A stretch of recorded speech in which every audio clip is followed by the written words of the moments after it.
7:01, televidentes de todo el país, muy buenos días. Bienvenidos a la primera emisión de su informativo La Noticia, correspondiente hoy martes 5 de enero del 2021. Mi saludo cordial y respetuoso a todos los colegas y comunicadores periodistas en el Ecuador, que a pesar de las vicisitudes, de las adversidades, están allí siempre informando, siempre dando la cara y poniendo el pecho para poder llegar con información de primera mano a todos los ecuatorianos. En momentos difíciles en el que el país enfrenta una pandemia, pues hay días cruciales en todo el Ecuador en virtud de que hay un aumento significativo y sustancial de pacientes con COVID-19 en las salas de UCI de los hospitales del Ecuador. Y como cada mañana es para mí un privilegio poder estar acompañada de José Luis Arévalo. Buenos días, amigo. Muy buenos días, mi querida amiga. Efectivamente, siempre es un privilegio, un honor de poder estar compartiendo la información contigo aquí en La Noticia, primera emisión. Vamos de inmediato con el detalle precisamente de las informaciones. Escuchen con atención. Según las autoridades, las medidas dictadas durante el estado de excepción arrojaron buenos resultados para el feriado de fin de año. Sin embargo, los controles se mantienen. Además, se suspende el regreso a clases presenciales de estudiantes y docentes, incluso en instituciones que realizan planes pilotos. Más de 2 millones de personas no se movilizaron durante los feriados de Navidad y fin de año tras las medidas dictadas bajo el estado de excepción. Entre los resultados del último feriado, las aglomeraciones bajaron al 12%, los libadores al 7% y se reportó un total de 761 fiestas y 746 alertas de quema de monigotes, cifras inferiores en comparación a otras fechas. Lo que no se pudo reducir fueron los escándalos, en su mayoría producto de la violencia intrafamiliar. Si bien existen controles que pasan a manos de los gobiernos autónomos descentralizados tras la decisión de la Corte Constitucional, el Comité de Operaciones Nacional seguirá activo trabajando en el marco de sus competencias. Respecto al sistema educativo nacional, quedan suspendidas las clases presenciales. Todos los pilotajes que se establecieron, tanto de las 15 universidades como de las 204 instituciones públicas y de las 79 instituciones públicas y privadas, ese es un total de 283, y del retorno de los docentes hacia las instituciones educativas queda suspendido hasta el 18 de enero, pero aquí hay una salvedad, siempre y cuando los datos epidemiológicos así lo permitan. Caso contrario, ese inicio se tendrá que postergar. Entre otras de las disposiciones están las siguientes. El teletrabajo igualmente se ha establecido hasta el 18 de enero, las condiciones son las mismas. Las fronteras terrestres y puertos marítimos siguen cerrados. Los eventos públicos masivos siguen suspendidos. ¿Por qué? Porque esto también es una rectoría a través del Ministerio de Gobierno y de las Intendencias. No se entregarán permisos para eventos públicos masivos. La fecha es determinante. ¿Por qué el 18 de enero? Porque son las 2 primeras semanas de enero las que haremos las evaluaciones de qué ocurrió con todo diciembre, que es este mes sensible. Y dependiendo de esos números, iremos aperturando las actividades que, vuelvo a asistir, son de Rectoría Nacional. Informó Valeria Navarro. Y la alcaldesa de Guayaquil, Cintia Viteri, pidió una vez más a los ciudadanos cuidarse para evitar nuevos contagios por coronavirus. En este marco hizo público las nuevas restricciones adoptadas por parte del COE cantonal, entre ellas la prohibición de graduaciones, mientras que continúa el cierre de discotecas y bares. Lo único que busco, dice la alcaldesa de Guayaquil, Cintia Viteri, es evitar que más personas mueran por causa del COVID. De allí que invitó una vez más al gobierno nacional a tomar en cuenta el pedido hecho días atrás por el COE cantonal en restringir los vuelos de países donde existe mayor número de infectados. No estamos en la hora de recreo, no estamos para sacarnos la lengua, ni tampoco para empujarnos. Estamos para responder a la altura de las necesidades de una ciudad que se puede venir abajo si las autoridades competentes no hacen lo que deben. Pero como desde el principio les dije, si no hacen lo que deben hacer las autoridades nacionales, estamos solos y lo volveremos a hacer solos. Por ello, las medidas adoptadas por el COE cantonal a partir de este 4 de enero Los centros comerciales y locales comerciales deberán atender con el 50% de su aforo hasta las 22 horas. Los gimnasios en espacios cerrados o abiertos por un lapso de 20 días podrán operar con el 30% de su capacidad hasta las 22 horas. Pasó Navidad, pasó Año Nuevo, vamos a ver qué comportamiento tienen afluencia de gente y en aglomeraciones la bahía y según eso tomaremos también resoluciones. Se permite el aforo solo del 30% en reuniones y convenciones en hoteles, locales y salones de eventos hasta las 0 horas. No se autoriza ningún tipo de fiestas. Los restaurantes y restobares tienen permiso con un aforo del 50% hasta las 23 horas. Más de la mitad del personal que labora en el municipio de Guayaquil y más de la mitad del personal que labora en las empresas públicas, corporaciones o fundaciones se van a la casa a hacer teletrabajo por 30 días. Y aquí hago un llamado al gobierno nacional para que haga lo mismo con todas las empresas públicas. Entre las medidas también está la prohibición del consumo de bebidas alcohólicas en la vía pública. Se regula el expendio de bebidas alcohólicas y de moderación de 6 de la mañana a 22 horas en lugares autorizados. Y se prohíbe el funcionamiento de bares y discotecas. La circulación vehicular en Guayaquil es libre. No obstante, la Autoridad de Tránsito Municipal anunció mayor control en la transportación pública. Buses convencionales de línea, metrovía, aerovía, aforo de hasta 50%. Permanecerán cerrados los parques y malecones por 20 días. La prohibición de eventos públicos y de concentración masiva por 20 días. El cierre de la playa Varadero al público, excepto área de expendio de alimentos, por 20 días. En Guayaquil se procederá a desparasitar, a entregar mascarillas, más kit de alimentos y pruebas rápidas, informó Carlos Julio Gurumendi. Representantes de distintos sectores comerciales aseguran que se verán afectados debido a las nuevas disposiciones del COE cantonal en Guayaquil. Por ejemplo, los gimnasios deberán operar con el 30% de aforo, mientras que los restaurantes lo harán con el 50%. Empieza el 2021 y las autoridades ya aplican nuevas medidas para evitar la propagación del COVID-19 en Guayaquil. Es por ello que los distintos comercios y centros de entrenamiento ahora deben acogerse a lo dispuesto por el COE cantonal. Según lo anunciaron las autoridades municipales, los gimnasios pueden operar con un 30% de aforo y hasta las 22 horas. Carlos Rodríguez es propietario de uno de ellos. Dice que el año pasado fue duro y que si las cosas inician así el 2021, entonces trabajarán a pérdida. Nos tocó restringir el aforo de nuestras clases, nos tocó implementar una plataforma de registros en línea, de asistencias, los cuales tocó limitarlo, el cual nos va a afectar al fin de mes. Que hubo mejora económica en los últimos meses, ahora temen que todo decaiga nuevamente. Tenemos clases entre el 50-60% de asistencia, siempre procurando mantener el distanciamiento de 2 metros de distancia entre cada estación de trabajo de cada alumno. Ahora se nos va a limitar drásticamente. En el tema de los restaurantes, el COE anuncia que su aforo permitido es del 50% y su funcionamiento hasta las 23 horas. Francesca Ferrero es la representante de la Asociación de Restaurantes. Dicen que los horarios y las medidas los perjudican.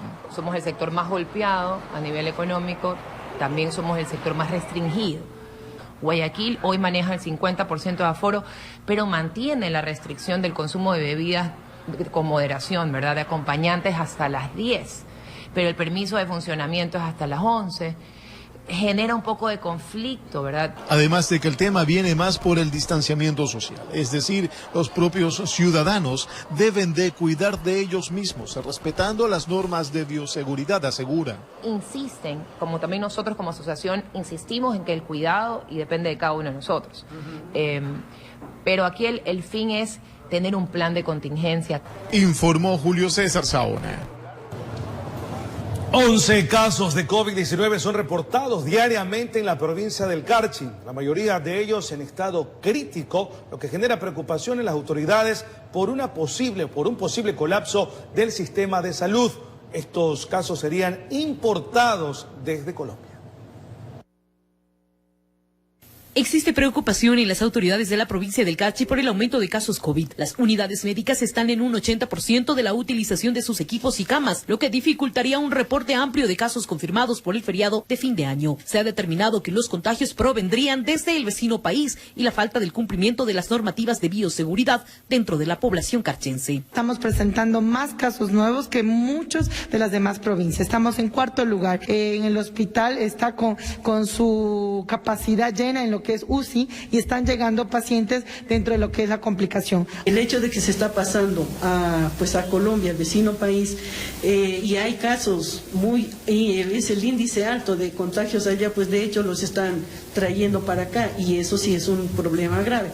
De acuerdo a las estadísticas que maneja el Distrito de Salud, los casos confirmados han sido progresivos hasta llegar a 11 diarios. Antes, en la semana 49, estábamos con 3 casos por día, fue subiendo a las 55 casos por día y en esta semana estamos con 11 casos por día. Y esta es también la población que está afectada o está aumentando, es la población de mayores de 65 años. Dentro del análisis realizado por las cancillerías de los dos países para una posible apertura del ducto internacional, está basado en las recomendaciones de las autoridades provinciales con los respectivos reportes, lo que determinaría que este paso continúe cerrado. Que justamente el puente de Internacional de Rumichaca seguiría cerrado hasta una nueva orden.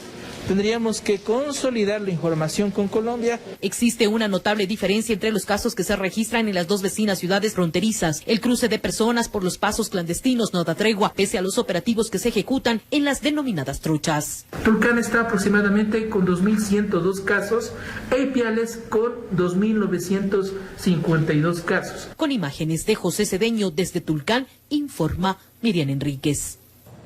La demanda de camas en el área de UCI se duplicó en las últimas semanas, según el reporte del Instituto Ecuatoriano de Seguridad Social. Por ello, se ha creado un comité de emergencia en salud para adoptar medidas que otorguen mayor eficiencia en materia de prevención y en el área de cuidados intensivos.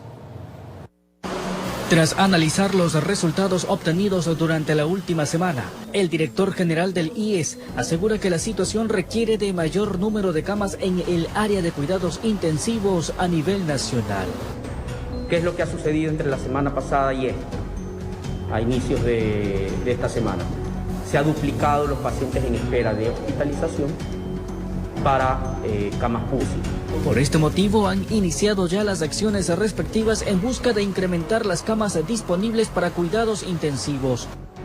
El IES tiene 315 camas para atenciones de pacientes en UCI. Vamos a crecer hasta el fin de semana o la siguiente en 350 camas. Todo esto lleva a los directivos nacionales a conformar un comité de emergencia en salud para fortalecer la parte preventiva y también las acciones dentro de las salas de UCI. En la actualidad, del 100% de pacientes que nosotros atendemos, el 80% son pacientes que no tienen síntomas, son asintomáticos y regresan a realizar su tratamiento en sus domicilios. Del 20%, el 15% se mantiene en hospitalización y el 5% restante en unidad de cuidados intensivos. Esto se lo anunció en el marco del inicio de un plan de intervención al Hospital Teodoro Maldonado durante 4 meses, casa de salud que se ha visto envuelta en constantes conflictos administrativos. Por ese motivo se nombró al ingeniero Danilo Calderón como gerente general. Tras una exitosa gestión en el Hospital del Seguro de Quito Sur, su primera misión será calmar las aguas tras la publicación de un listado en el que supuestamente se mencionaba el despido de varios médicos de esa entidad. El ingeniero Guate y el abogado Tamayo el día miércoles dejaron insubsistente esa decisión. ¿Por qué? Porque no había estado, en este caso, revisada absolutamente y tenía algún tipo de duda. Y siempre que haya una duda entre el trabajador y el empleador, la ley favorece al trabajador. Informó José Morales. El presidente del Consejo Directivo del IES, Jorge Guate, hizo la entrega de 102 nombramientos definitivos en el Hospital de Los Ceibos a personal que trabajó en la primera línea de lucha contra el COVID-19. En ese marco cuestionó al exgerente del Teodoro Maldonado Carbo por la desvinculación de médicos en dicho sanatorio. Veamos. Antes de ser removido del cargo de gerente del Hospital Teodoro Maldonado Carbo del IES en Guayaquil, Patricio Icaza dejó insubsistente la desvinculación de más de un centenar de trabajadores de la salud, por pedido del presidente del Consejo Directivo de esa institución, Jorge Guatit. Cuando toman la medida, llamamos a consultar si es que había gente relacionada a la pandemia y nos respondieron que no. Cuando mandamos a investigar, había gente relacionada a la pandemia que no tenía que ser retirada. Y que existe una sobrepoblación de personal administrativo en los hospitales del IES. Por eso ha pedido que se optimice. ¿Dónde radica el problema? A decir de Guatit, y lo que busca corregir. En personal, solo los hospitales nos cuesta 707 millones de dólares. Y ya este año, 2021, el Fondo de Salud ya presenta un problema grave. Pero por ahora nadie toca al personal médico que trabajó en primera línea de lucha contra el COVID-19, resaltó. Y precisamente estuvo en el hospital IES Ceibos para otorgar 102 nombramientos definitivos a estos héroes, como el doctor Marcos Cali y la enfermera Margarita Gutiérrez. Yo creo que sí es justo para los miles que todavía faltan por recibir. Claro, fue muy duro trabajar desde que empezó la pandemia, perdemos familiares, amigos, compañeros. Bueno, aquí al pie de la lucha. En este sanatorio, 8 médicos especialistas, 54 médicos generales y 40 enfermeras fueron beneficiados con los nombramientos definitivos tras los concursos de méritos y oposición como parte de las disposiciones de la Ley Orgánica de Apoyo Humanitario. En total, se darán entre 4.000 y 5.000.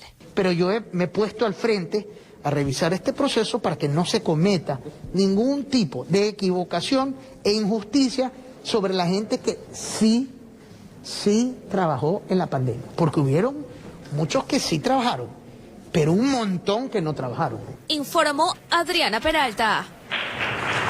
Es momento de una primera pausa aquí en la noticia Primera Emisión. José Luis y amables televidentes, pero estén muy atentos, pues se encienden las alarmas en un barrio del sur de la ciudad de Guayaquil ante fiestas clandestinas con más de 200 personas sin mascarilla y sin distanciamiento social. Les contaremos dónde exactamente tras la pausa. Sigan en nuestra sintonía.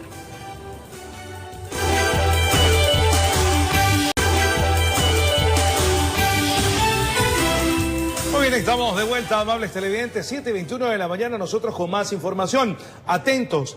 Cada semana es una nueva fiesta clandestina en la calle 8, ubicada en el sector del Cristo del Consuelo, esto en el sur de la ciudad de Guayaquil. La última convocatoria alarmó a las autoridades, pues esta superó los 200 invitados, todos sin mascarilla y sin distanciamiento social, convirtiéndose en un foco de contaminación para contraer el coronavirus.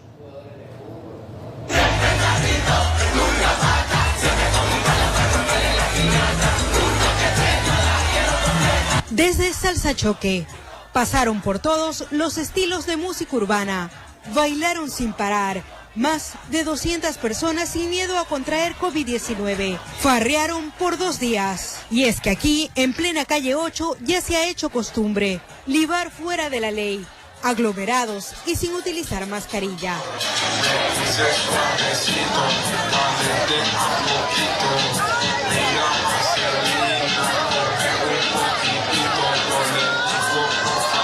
La Policía Nacional se hizo presente, intentó disolver varias veces el baile, pero los jóvenes no le tienen la más mínima consideración a sus familiares, que pueden contagiarse y morir víctimas de la pandemia, y menos le tienen respeto a las autoridades, las cuales reconocen que el problema no es nuevo.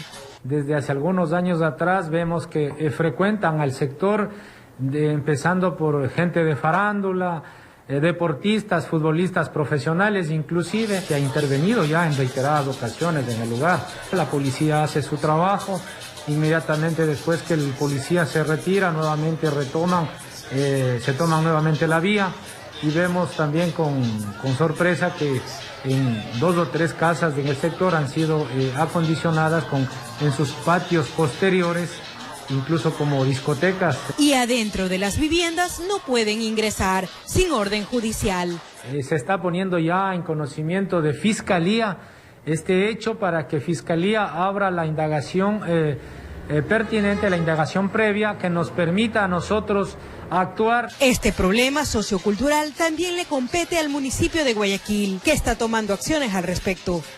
El expendio de bebidas alcohólicas que sale de inmuebles de por ahí mismo, eso nosotros lo tenemos reportado y tenemos procesos iniciados que van a llegar a una sanción de hasta 2 salarios básicos unificados a los propietarios de los inmuebles que venden la bebida alcohólica, porque ni siquiera son tiendas ni licoreras, son de los propios inmuebles de donde sale a expenderse eso a la vía pública. Entre semana el panorama es completamente diferente. Todo el mundo en su casa, hay silencio, la calle está casi vacía, aunque igual no existe distanciamiento ni uso de mascarillas, informó Maite Morán.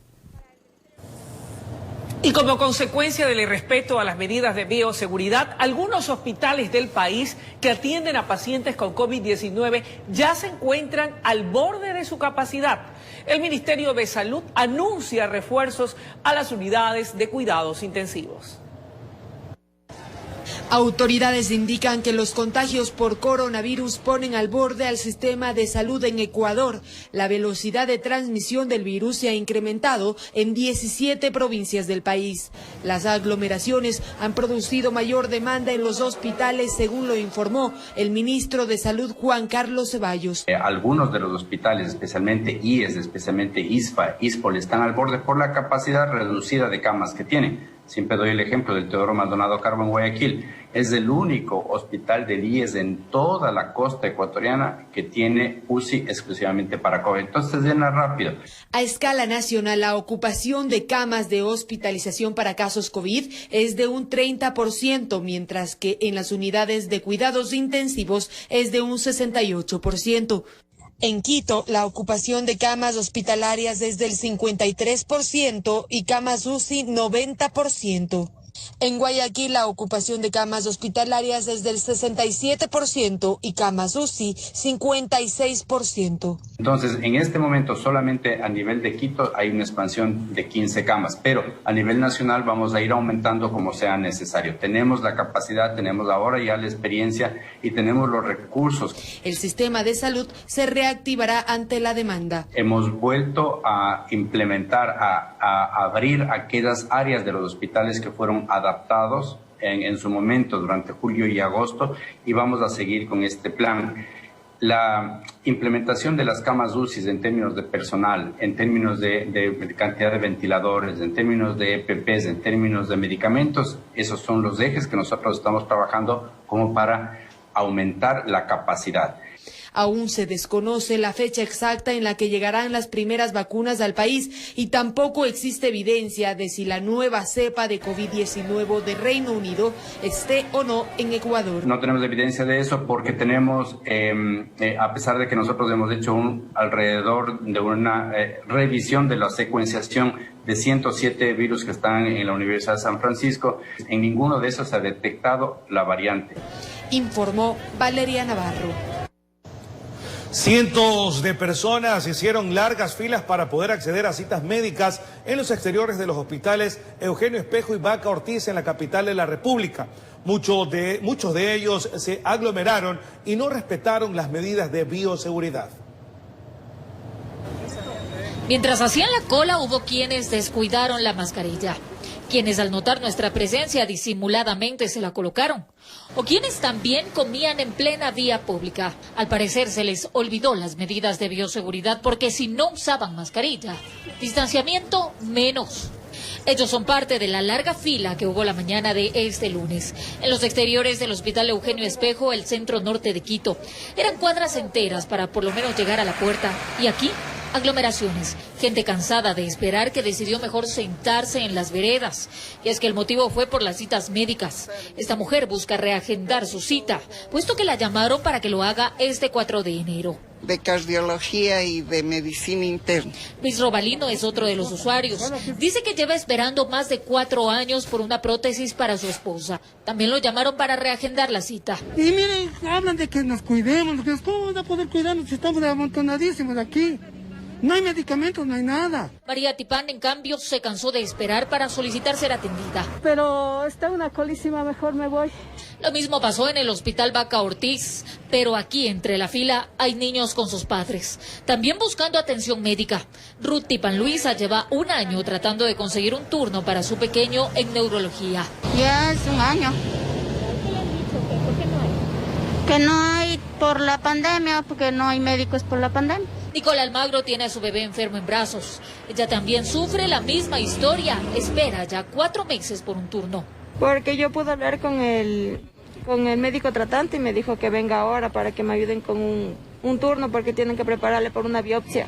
Y es que están desesperados, pues aquí no solamente hay riesgo de contagio, hay más enfermedades que necesitan atención urgente. Ciudadanos que por falta de recursos deben esperar su turno en el sistema de salud pública. Informó Marilyn Jaramillo.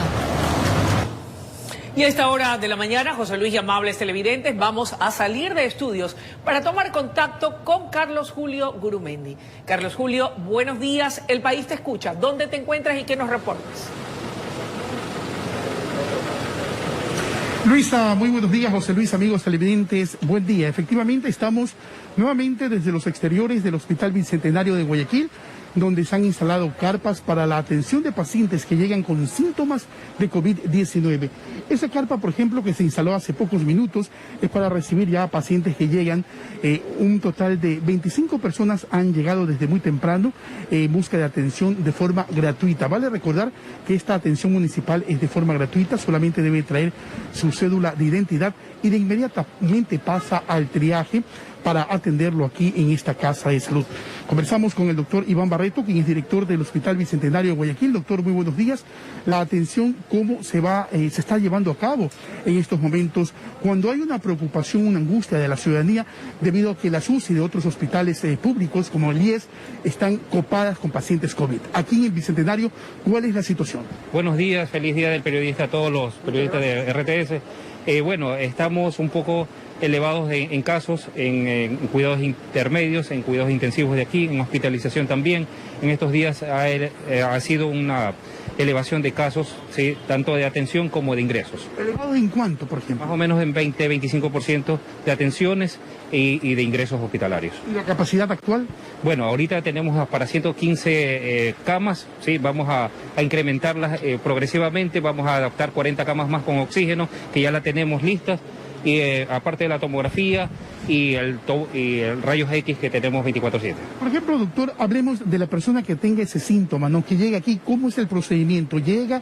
¿Qué es lo que tiene que hacer? Bueno, llega desde su casa o derivada de otra unidad médica y se le toman los signos vitales, son ingresados al sistema, se clasifica el paciente si es de sintomatología leve, moderada o severa y según eso se ingresa, ¿no?, a hospital, se ingresa o a una unidad de cuidados intermedios o a la unidad de cuidados críticos. Es lo que estamos viendo en estos momentos, son los síntomas que se le está tomando al paciente. Sí, ese es el triaje respectivo mediante los síntomas que también una emergencióloga va a clasificar al paciente. ¿Los pacientes ¿de qué edad fluctúan que están acudiendo en estos momentos? Bueno, vienen todos los adultos, pero si vienen niños, en situaciones de emergencia son atendidos también. Eso es muy preocupante, ¿no? Los niños también son contagiados con este virus. También son contagiados y afortunadamente pocas son el porcentaje que se complican, pero aún sin embargo deben cuidarse. Perfecto, muchas gracias, doctor Iván Barreto, quien es director del Hospital Municipal Bicentenario de Guayaquil. A esta hora de la mañana vemos cómo están realizando el triaje, como médicamente se le llama a este procedimiento, para de inmediatamente la persona tiene que ser derivada, ingresada al hospital para ser atendida por un médico especialista y verificar si tiene o no este virus, ¿no? Si tiene, sigue siendo su tratamiento, y si ya va a mayores, como lo dijo el doctor Barreto, quien es director de esta casa hospitalaria, se lo deriva a otra unidad. El porcentaje es de 25 a 30 personas que han llegado hasta el momento, a esta hora de la mañana, al Hospital Bicentenario de Guayaquil. Bien, compañeros, amigos televidentes, es lo que podemos informar desde los exteriores de esta casa municipal. Regresamos con más de la noticia. Luisa, José Luis, muy buenos días. Muy buenos días, Carlos Julio. Muchísimas gracias por tu reporte, tu información a esta hora de la mañana. Nosotros vamos a hacer una breve pausa, mi querida Luisa, amables televidentes, pero seguimos informando al volver aquí en la noticia Primera Emisión. Nuevas resoluciones del COE cantonal. Con respecto a la actividad comercial, se permite el aforo solo del 30% en reuniones y convenciones en hoteles, locales y salones de eventos hasta las 12 de la noche. No se autoriza ningún tipo de fiestas. Restaurantes y restobares tienen permitido el aforo del 50% hasta las 11 de la noche. Centros comerciales y locales comerciales deberán atender con el 50% de su aforo hasta las 10 de la noche. Los gimnasios en espacios cerrados se restringen por un lapso de 20 días, pero los gimnasios en espacios abiertos pueden operar con el 30% de su capacidad hasta las 10 de la noche.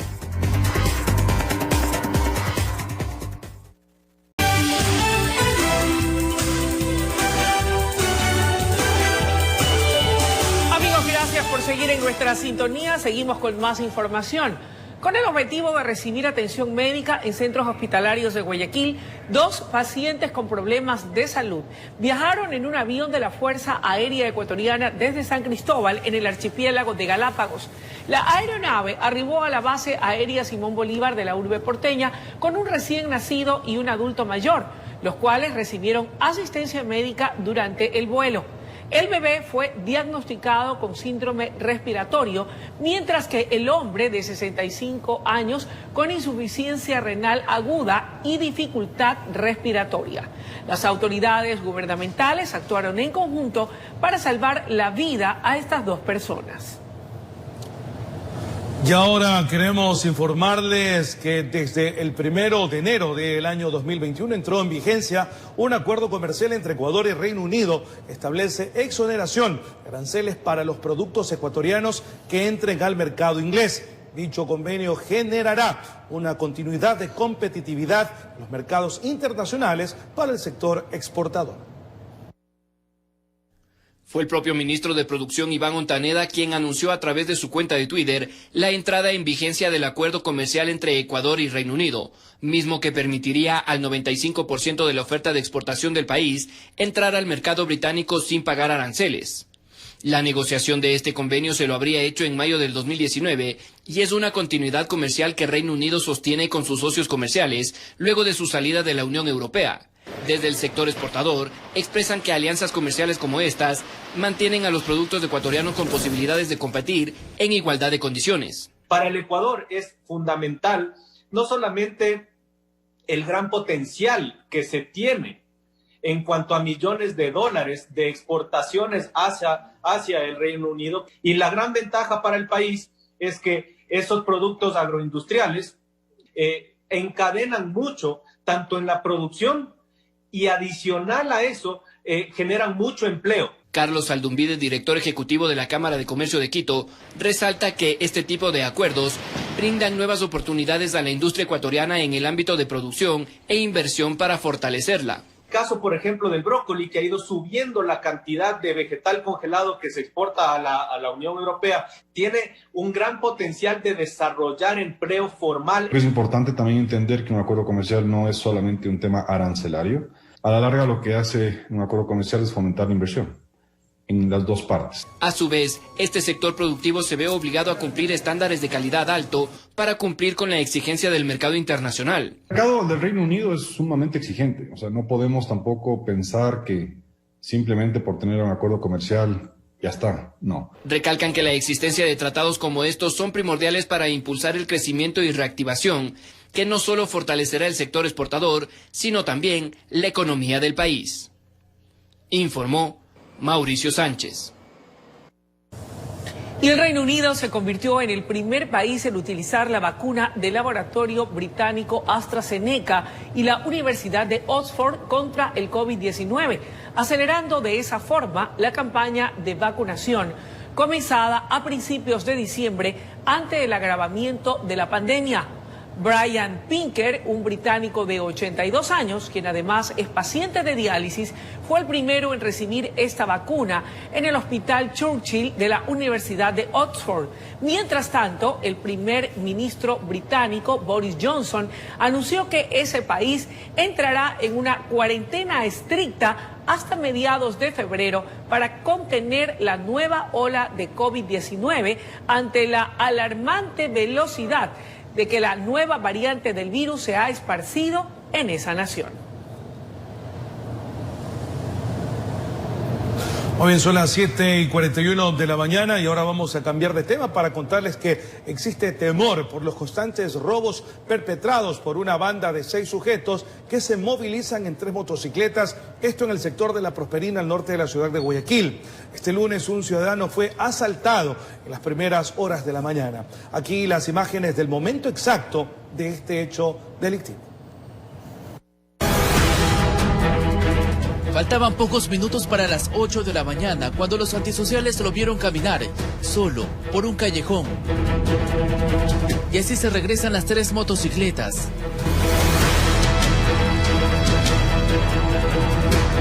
Lo intersectan, lo lanzan al piso y proceden a robarle todo lo que tenía en sus bolsillos y lo golpean en la cabeza. En su mismo barrio, a pocos metros de su casa. Ya hay una moto, 2 motos, 3 motos. Ahí me ve. Aquí no está parado, ahí fue que le roban el pan. Antes de las 8 ya están robando aquí toda mi vida. Y en la noche es peor, pero aquí son 8, 8 y media, 9, ya no puede estar nadie por aquí, se vienen 3, 4 motos y le roban. Los ladrones usan cascos y motos con placas y no andan en 2, sino hasta en grupos de 6. Y esa es la nueva modalidad en La Prosperina. Así lo aseguran habitantes de este populoso sector del noroeste de Guayaquil. Y si la policía solo no anda por aquí también. ¿Por qué? Pero si no dicen que andan por todos los barrios, por todo el sector. Los ladrones, los policías no andan por aquí. Aquí han instalado cámaras para disuadir a la delincuencia, pero ni eso ahuyenta a estos grupos delictivos. Pues es lo mismo de siempre, por lo que ellos ya tienen su hora de andar y delinquen. Y como andan en todo encapuchados con casco, no se ven. Ahora piden a la Policía Nacional que con estos videos identifiquen a las motocicletas y así también a los sujetos que portan pistolas y revólveres y tienen en zozobra muchas familias de estos barrios, informó Charlie Pisa.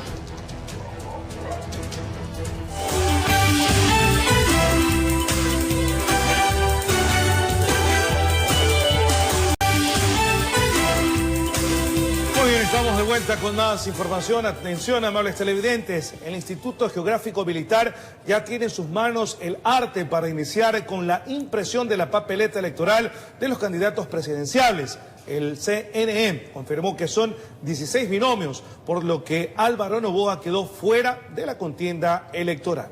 Veamos. Al parecer, el Consejo Nacional Electoral CNE se quita un peso de encima.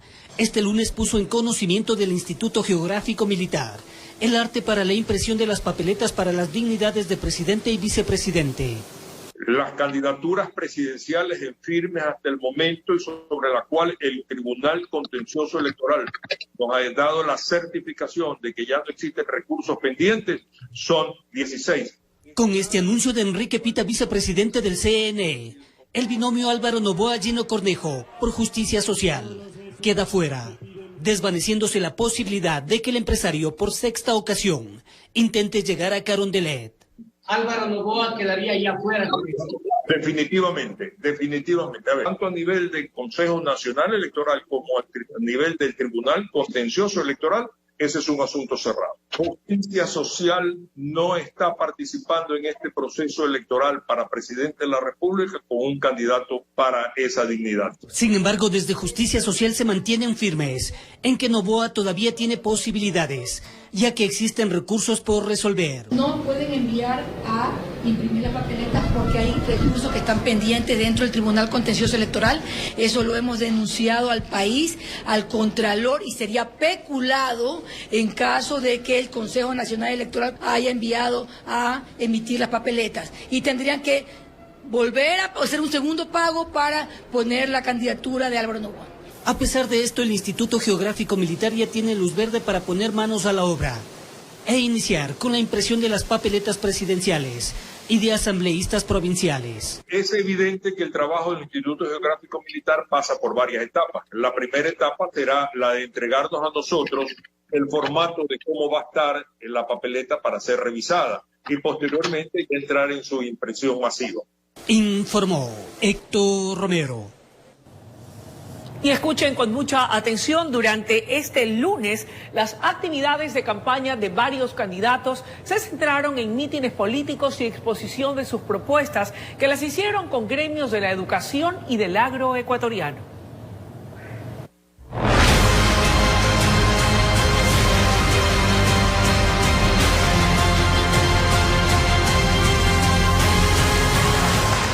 El candidato presidencial por Pachacutic durante sus actividades proselitistas mantuvo un mitin con los integrantes de la UNE Pichincha. Dentro de sus propuestas está el revisar la tabla salarial de los docentes del país. Claro que el primer año no vamos a poder. Es bien difícil, la economía está quebrada. Pero al tercer, cuarto año hay que revisar la tabla salarial de nuestros maestros y de nuestras maestras. Porque ustedes se lo merecen, porque ustedes están mirando su plan. Otro de los presidenciables que también ejecutó actividades durante este lunes fue Guillermo Lazo. Este, en cambio, estuvo en Daule, en donde recibió el apoyo de los pueblos montubios. Lazo planteó devolver la personería jurídica del gremio y, entre otros, la inclusión del sector en los planes de su gobierno. Tenemos por objetivo, en primer lugar, crédito a los pequeños agricultores y ganaderos del Ecuador. Crédito desde el Banco Nacional de Fomento. Aquellos que fueron relegados en el gobierno anterior y en este gobierno. Nosotros nos comprometemos a dar crédito por al menos $1.000 millones. Todos los candidatos inscritos podrán ejecutar actividades de campaña hasta el 5 de febrero próximo. Entre esas constan caravanas, mítines y caminatas. Informó Javier Rosero.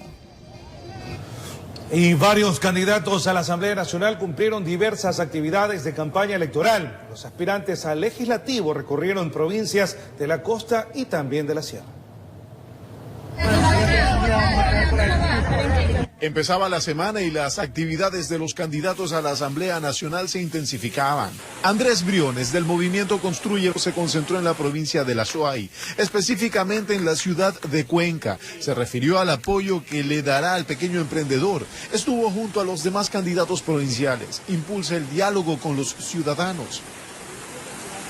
César Litardo también recorrió el Ecuador. La provincia de Los Ríos fue la elegida por su movimiento Alianza País para captar los votos. Bocache y Quevedo fueron visitados por el candidato a la Asamblea.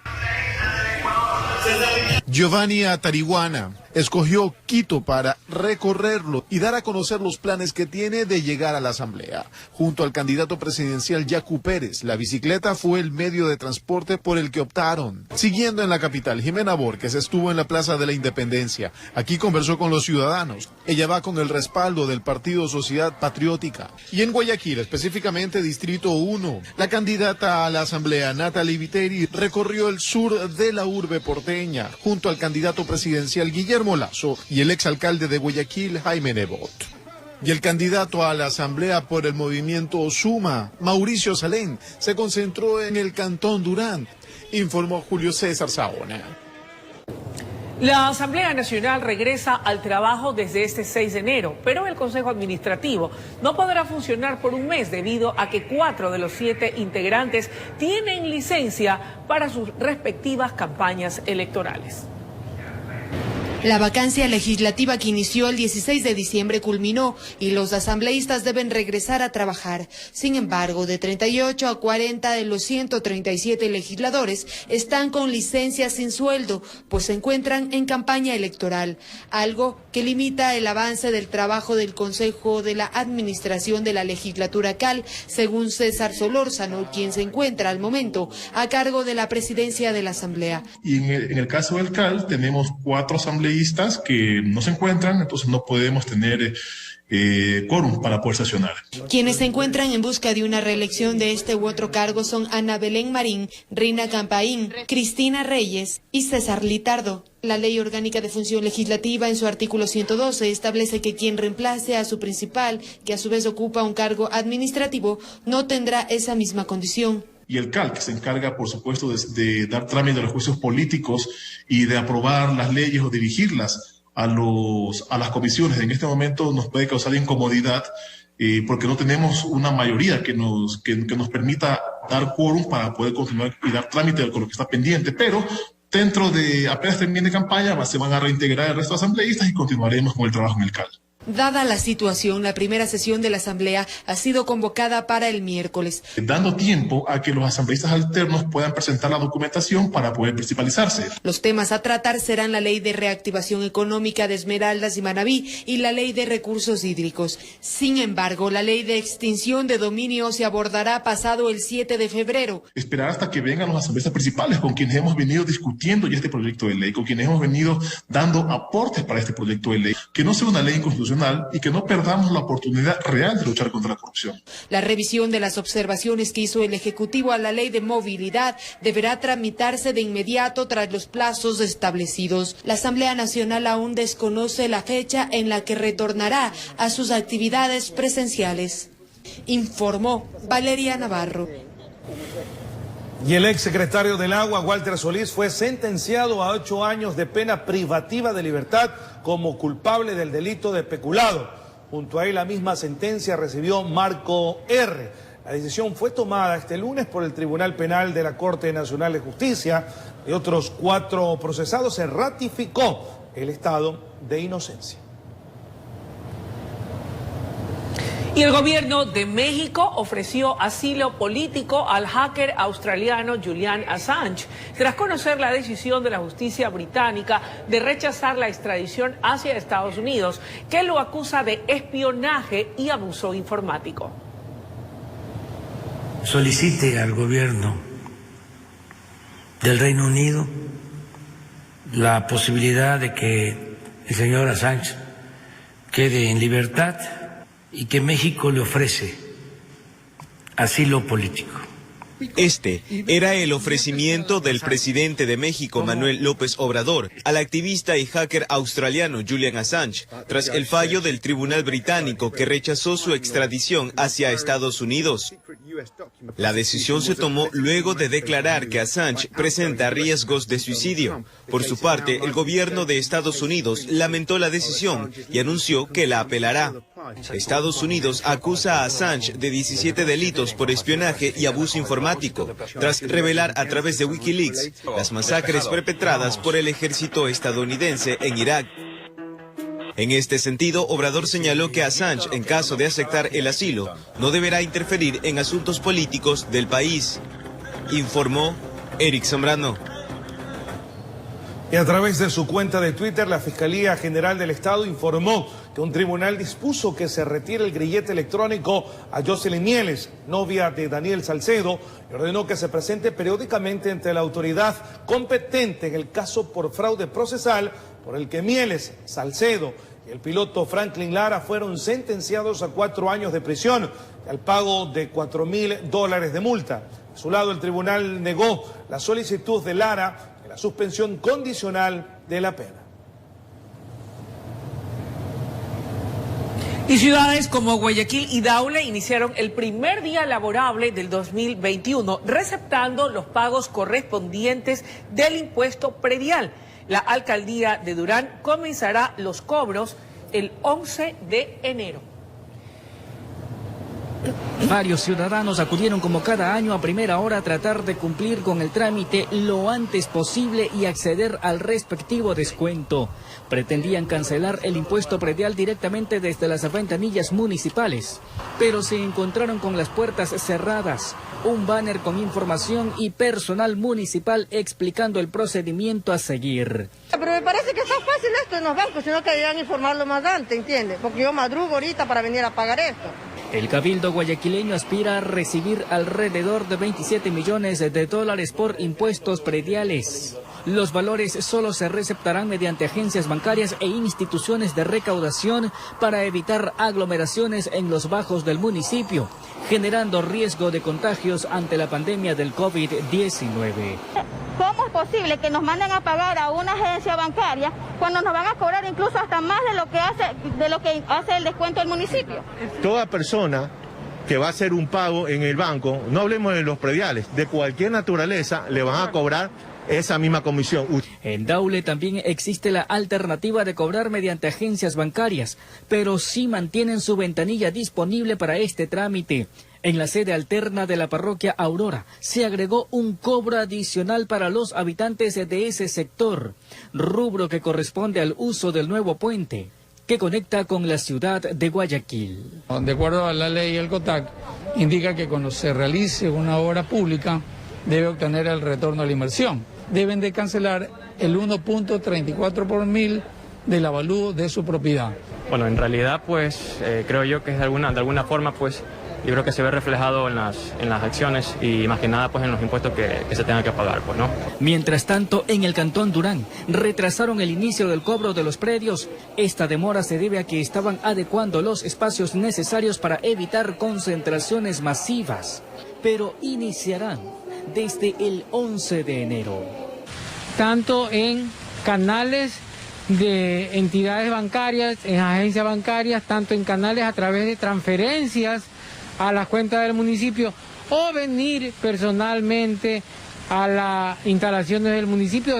Informó José Morales. Y bien, amigos, de esta manera estamos finalizando la primera emisión de la noticia, recordándoles que a las 8:30 de la mañana tendremos en vivo una entrevista con Giovanni Andrade, candidato presidencial por Unión Ecuatoriana. Una interesante entrevista que no pueden perderse, José Luis. Muy bien, y de aquí viene la noticia en la comunidad y en el reentré de nuestra compañera y amiga, la licenciada Rosalena Vázquez. Quédense con nosotros aquí en la noticia en la comunidad a través de la pantalla de RTS.